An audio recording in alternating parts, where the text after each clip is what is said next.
Boom! We're here. How's it going, everybody? It is me, the Grim Reaper, and today I'm expanding a little something different on my channel, guys. So today, what I'm going to do is I'm going to go over a deck tag, and I'm going to be doing that a lot more often with my channel here on YouTube, because I'll stick to Twitch for streaming games and all that stuff, but I still want to keep my YouTube, I guess, Magic the Gathering-esque, you know. I don't open packs or content or product anymore, but I do create decks, and that is what we're gonna do today. We're gonna go over one of my decks that I just recently created that I freaking love. I'm in love with this deck, and a lot of people have bit the end of it. It's a scary one, guys. It's no joke. It can be pretty ridiculous. I like the deck because of its unpredictability. It'll blindside the table. And it's really cool. If you guys have seen Mr. DJ Longhair's show recently in a couple weeks, I've played this deck against him, and it's won against the table because it just blinds. They never saw it coming. That's the point of this deck. It's pretty budget. It's around, I think when I totaled it out, like because I'm gonna be doing a lot of Moxfield and stuff like that. With these deck techs, I could do the physical showing of the deck if I wanted to, but I think it's better for clarity that you guys can read it, and we'll isolate it down a little bit better that way. But I'm going to use it through Moxfield, and hopefully with my software and everything, I've changed it up to where it's kind of cool. But yeah, let's dive in here. One more thing I must go over is Mr. DJL and me in the past month and a half dealt with some crazy shit, and we had a shipping thing go around with some cards that I got over like a month ago, and it was a lot of valuable cards that were coming to me, but USPS really battled us. We went through the ringer for that shit, and it really sucked. It was a challenge for all of us. It put him in a lot of bad pressure, but I was trying to say, hey man, it's not your fault, dude. And to be honest, DJ, he did the best he could, and he tried to compensate me the best he can. Like he felt really bad, and he did everything in his power to ease the process. He was always fluent with giving me information on time, diligent. He was always diligent in giving those people hell, and I was like, I'm proud of him for that, letting them know it. But got the cards, got everything. Everything's good to a point. I did lose a whole stack of commons, but the stack of commons sacrificed themselves for the good stuff. So there's that. So we did get the goodies. So I got the stuff, and the package was very mangled and janked up. But he did everything in his power to make sure the process was. He did everything he could, and he did well. I got no ill will towards DJ, and his name is forever, valid. DJ will work with you for stuff. He takes the hit just as much as you do, right? He feels the same. So with that being said, all the formalities done, because I did promise DJ the next video I post I would bring that up and express to my viewers that of what happened. Hopefully won't ever happen again, but if it does, it's not his fault. It's the damn United States Postal Service. It's rough. But hey, enough of that stuff. Let's get back to the content of the video, guys. I hope you guys are ready to go over this cool deck that I've been playing for the past probably 3 weeks, I think. I think I've had this for about 3 or 4 weeks. I've built it, and I love it. So let's go and check it out, guys. So today is my first deck tech video. And I've named this deck Crime Time. It's time to commit some crimes by murdering my fodder to do something big and nasty. And the ringleader of this commander deck is Anhelo the Painter, and his ability is insane. He's a Grixis commander, so he's a white, black, and red. And he has Death Touch. He's a 1/3, but the most important part of it is the first instant or sorcery spell I cast each turn has Casualty 2. And that, my friends, is insane. So, as you cast that spell, you may sacrifice a creature with power 2 or greater. When you do, copy that spell, and I may choose new targets for the copy. So basically, any instant and sorcery I cast for the first time each turn, I can copy it if I smoke a nerd. And that's what the deck's built around. So we have a couple of ways of building around. I'm just going to go through every card in the list, and then we'll do like a little play test or something. I've never really fooled around with the Moxfield play test, but we'll see what we get. So Anhelo the Painter is the commander. The only planeswalker I run is Liliana Dreadhorde General. She is a... She does 2 things for me. I'm not really worried about her last 2 abilities. It's not really anything I want. What I want is the 2 sentences at the top. Her first static ability is whenever a creature you control dies, draw a card. That's awesome, because if I casualty something, I automatically draw a card. So I'm copying a spell and getting card draw. Freaking sweet. And her +1 ability is I make a zombie. So, and a 2/2 zombie. So that's more fodder to keep copying the spells. So my creatures in the deck are Archimage Emeritus, which is cast a spell, draw a card. Awesome. Burgi, cast a spell, make red mana, and then creatures I can boast if I had boast creatures, but I'm not really worried about the second ability. It's the first ability that matters. So she gives me ramp, and every time I cast a spell. Blood Artist, just for a little bit of shenanigans. It's in there for little funsies. Like if I kill something, I can get a little bit of life. It's nothing that's crazy. There's no infinite combos in the deck. Cormella, Glamour Thief, really good. She's haste and she taps for Grixis on cast, and I can cast a 3-drop spell or anything lower for right on cast of her. So it's really nice to have her. And then when she dies, I can get a card. Dika, Fractal Theorist. Whenever I cast or copy an instant sorcery spell, create a fractal, and then I can basically generate another creature to sacrifice, which is good. Dual Caster Mage. This is where we start getting crazy.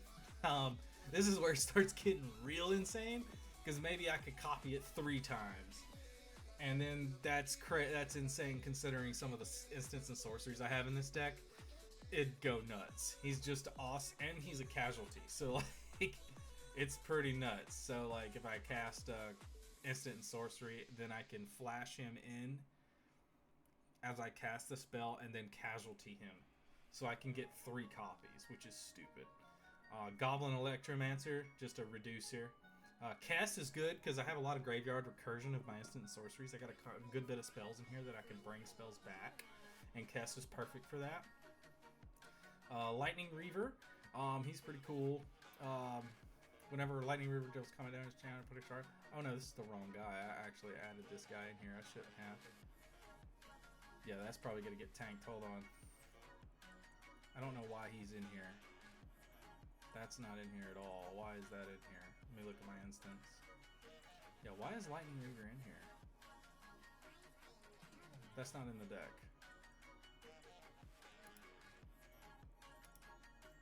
Why is Lightning Reaver in here? No, it would probably be...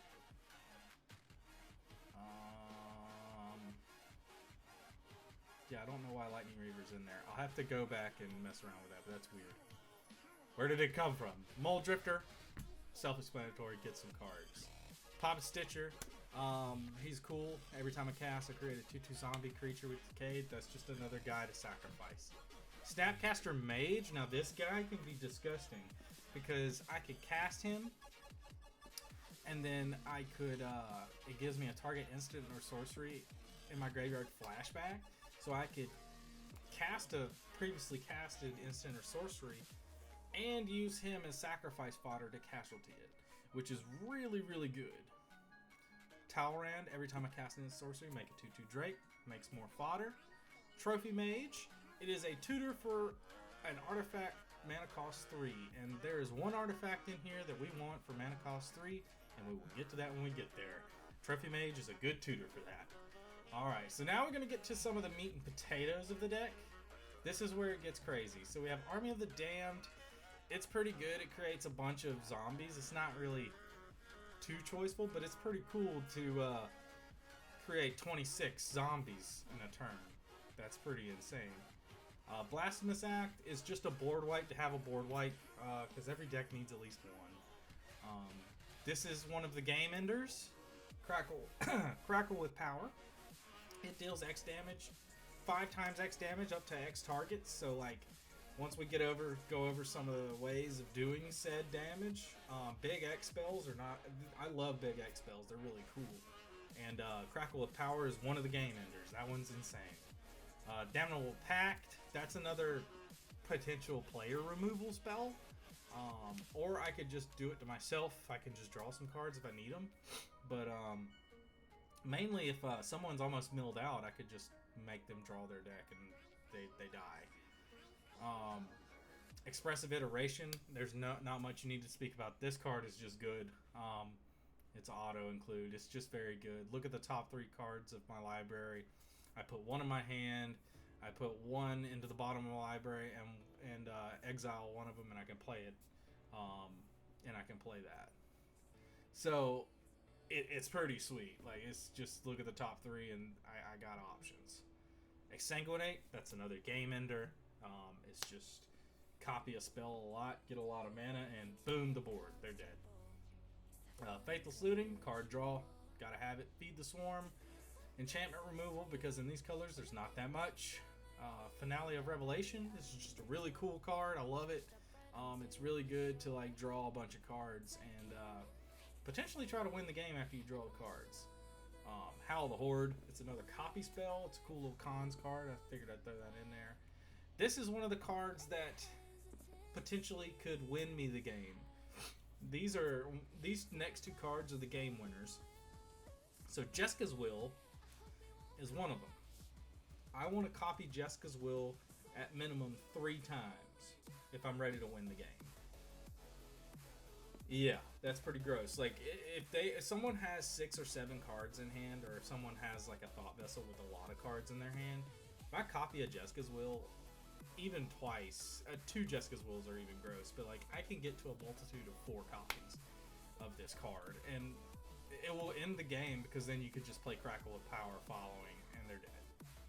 Same with this card, Mana Geyser. This is another nasty card. If I copy this twice, usually twice minimum, I win the game. It's pretty insane of the amount of red mana you can get towards mid to end game with this card.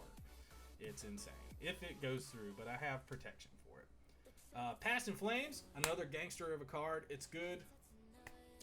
It's gives everything, all my spells for that turn, flashback. So if I got a Jeska's Will again, cast another Jeska's Will or a Mana Geyser and keep going.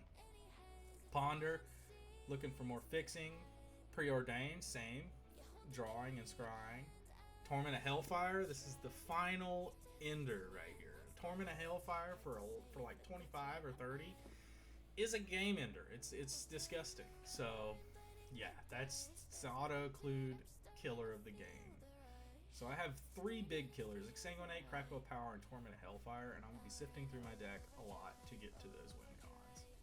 Vandal Blast, kill an artifact, and if I don't want to blow up my artifacts, if I have some on play, I can copy this a couple of times to get rid of the real problem ones. Xander's Pact, this is a new card. I haven't resolved it yet. It's kind of cool. I would like to resolve it. But it's basically a bolus of Citadel for my opponents, which is cool. It's pretty neat. So we get to the sorceries were the juice. Now we get to the instants. We have Bedevil, which is some targeted removal. Big Score, which is a staple. You must have a big score. If you're running red, run Big Score, dude. It's just too good. Draw 2 cards, create 2 treasure tokens, and pitch a card as you cast it. It's insane if you copy it. It is insane, because you don't have to do that extra stipulation again. So you still get to draw 4 cards and create 4 treasures. It's too good for 4 mana. Too good. Blue Sun Zenith, another amazing card in my opinion. I like it a lot because you can draw as many cards as you need to per turn, and then you could get it back. So it's pretty sweet. Consider another great draw card. You get to surveil and then draw. It's pretty nice. Counterspell for obvious reasons. Flare of Duplication. This is a new one. It is pretty sweet. Flare of Duplication is pretty awesome because it it takes care of it's a new way of copying a spell. It's pretty sweet. I could either sack a red creature for free to do it for free, or pay 3 mana. It's not that bad. Force of Will. It's just a Force of Will, you know. Frantic Search. Another draw card. Invoke Calamity. A lot of people don't run this card, and this card's good, man. I'm telling you, it's really good for freaking 5 mana. You can cast 2 instant sorceries from your graveyard or your hand for free. So you can recur 2 big spells, or 2 very good valuable spells for free with Invoke Calamity. It's pretty good. Lightning Bolt. It's pretty cool to copy that. It's fun. This one wins me games. Maestro's Charm. It's just good. I like the first ability a lot. It is just so good. Look at the top 5 cards, and I put one in my hand and the rest in the grave. Which, if I have Graveyard Recursion, it's good to keep that going. You know, it's a cool engine. Mystic Confluence. It's good. It's not really good. It's just something different. It's fun to use. It's a counterspell if it needs to be, and I can return. I can bounce some creatures and draw cards. It's pretty nice. Reiterate. It's pretty sweet. It's a copy spell. It copies a card, and it has buyback, so I could possibly do it again. Sheld's Edict. It's pretty cool. Gets rid of something that's really indestructible and in the way, or a planeswalker that's really doing some bad stuff. Spell Pierce is another counter spell. Thrill of Possibility, some more draw. And Will's Reversal. This one's good because the way Magic's going these days is very big on abilities. So like, I needed at least one. I probably need a lot more than just one, but a lot of abilities can end the game. And if you could move the target of an ability somewhere else instead of you, then it could put that in your favor. So that's why that card's included in the deck. It's pretty sweet. We got Arcane Signet, Chromatic Lantern, Dimir Signet, Izzet Signet, Soul Ring, and this is the card I was telling you about with Trophy Mage. Twinning Staff. This card's insane. It says if you would copy a spell 1 or more times, instead copy it that many times plus an additional time, you may choose new targets for the additional copy. So this automatically, as I cast any instant or sorcery from my deck, gets a 3rd copy of the spell. This off the rip, without anything else, gives me a 3rd copy. It's pretty sweet. Very useful. It is nice. And then for 7, that other ability, copy it if I want to, but it's whatever. Not gonna do that. The second ability, it's mainly the first ability that Anhelo really breaks it. The enchantments, we got a few good ones. Black Market Connections is one of them. It's very good to give myself more card draw and an automatic casualty at my upkeep every turn, because I will automatically always hire a mercenary straight up, just so I can have at least someone to casualty off to storm out and make another spell copy. Cryptic Pursuit. This is a new card. It's okay. It's pretty cool. It gives me, whenever I cast an sorcery spell, I can manifest, so I can create the top card of my library into a 2/2 to make a casualty for later if I really want to. It's pretty cool. I like that. Double Vision is another good card. It says whenever I cast my first instant of sorcery each turn, copy it. So it's just another triple copy, way to keep copying stuff. Endless Ranks of the Dead. If I have a lot of zombies, it's good stuff, you know. More zombies means more copying, more spells, and blockers, because I mean there are people going to swing at us, so we need some blockers over there. Mystic Remora, perfect card. It's a 1-drop that gives me card draw. It's pretty sweet. Shark Typhoon, yet another card that I cast instants and I make stuff to either be fodder or blockers or attackers. Hell, I can swing with these sharks. And copies. And then another game ender is 1,000-Year Storm. This card is broken. If you cast a 1,000-Year Storm and then you just keep casting multiple instants and sorceries, it's going to get out of control really fast. That sums up basically the meat and potatoes of the deck. It performs very well. I will say that. So now we'll go to the land base. I got 36 lands, which kind of don't make sense because I had that lightning guy in there. I might need to... I think I need to put another... Usually I keep 37 lands, which should be the thing. But we got a Blood Crypt, Bloodstained Mire, Cascade Bluffs, Choked Estuary, Clearwater Pathway, Command Tower, Dark Slick Shores, Evolving Wilds, Flooded Strand, Foreboding Ruins, 5 Islands, a Maestro's Theater, 5 Mountains, Polluted Delta, Restless Vents, Shivan Reef, Smoldering Marsh, Steam Vents, Sulphurous Springs, 4 Swamps, Terramorphic Expanse, Training Center, Underground River, Watery Grave, and a Xander's Lounge. So, with all that said, the deck, the most pricey stuff in the deck is the mana. That is where all really you can definitely even make this more budget to your budget if you don't have the funds to provide the mana base for this deck. It will still work very well without some of these lands that are in here, but this was just in my collection. And I was like, yeah, I'm gonna put this together and make it happen. But if you were to buy the deck right now, it would be on TCG Player for $315 bucks. That's the price for the deck. It would only cost $315, which, to be honest, is pretty. I mean, it's pretty low. Like, that's a low price for a good optimized deck. It's pretty nutty. So, yeah, that's freaking sweet. That's a good price for this deck. So we have a decent mana curve. We keep everything kind of around the 2 and 3, which is okay, which is good. We have 43% blue, 43% red, and 25% black. That's why I have a little bit more blue and red in the basics, and some black. But we could play test it. Let's deal another hand. Yeah, we'll run that. All right, let's play test this. Let's see what we do. So, all right. So what we're gonna do is we're going to play. Which one is this one?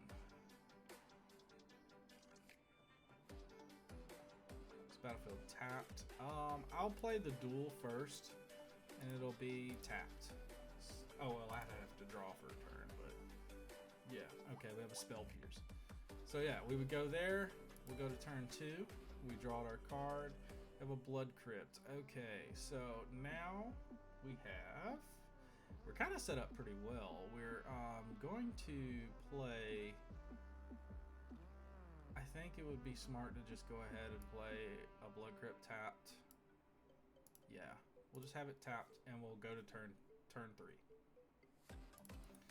And then we'll go. We got an Exsanguinate too. We have the game in our hands right now already. So what we'll do is we'll pay our 3.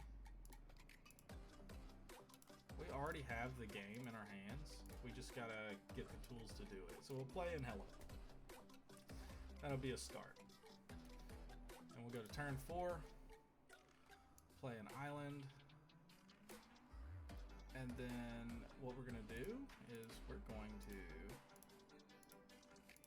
Because the plan is to win the game, right, chat? So we're going to play Trophy Mage. Ba-boom, there she is right there. And this is probably where we might win the game. So we go in the library, and we're gonna get Twinning Staff. It's gonna go into our hand, wherever there it is. So that's gonna go in our hand. Where can I shuffle? Can I shuffle this? Shuffle library. All right, cool. So we already have a casualty hanging out. Probably turn 6 we win the game, I think. So turn 5, the only pain in the ass is we don't have another mana source. So what we're gonna do is we're gonna play it smart. We're gonna tap. It's gonna be a turn 7 win. So we're gonna play Black Market Connections. that seems like a better alternative right now to this. It seems pretty nice. Yeah, we'll run that. Yeah, and then we'll go to turn 6. We still did not get a land, but we'll lose a life to get... How do I do this? Where's the... Can I get a token?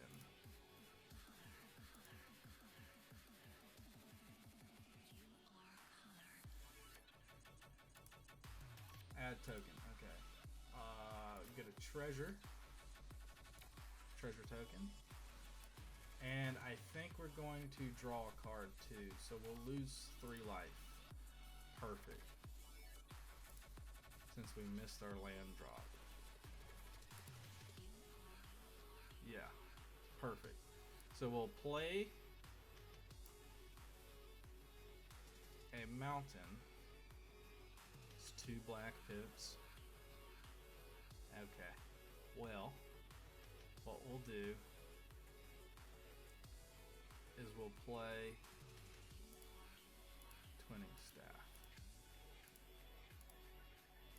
At this point, we're hanging out. So this is turn 6. The turn 7 win is in the midst. We go to turn 7. We have a Force of Will in our hand too, which is perfect. We've pretty much won the game here. So the goal is we're gonna lose a life. We're gonna create another treasure.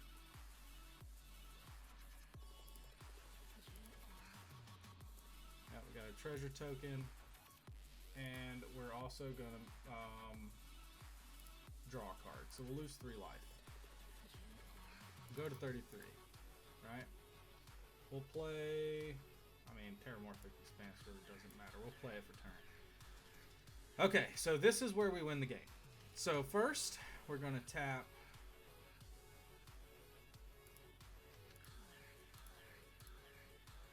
turn 7 win. I mean, it's all right. We're going to tap out completely. And we're going to cast a Mana Geyser. By turn 7, people have lands tapped. And then I'm going to casualty this. Move to graveyard. So I got a copy of this, but I'll have 3 copies of Mana Geyser on the field. And that will probably net me like, let's say 15 per... Everyone has 5 tap lands. Well, that's 15 times 3. So that's like 40...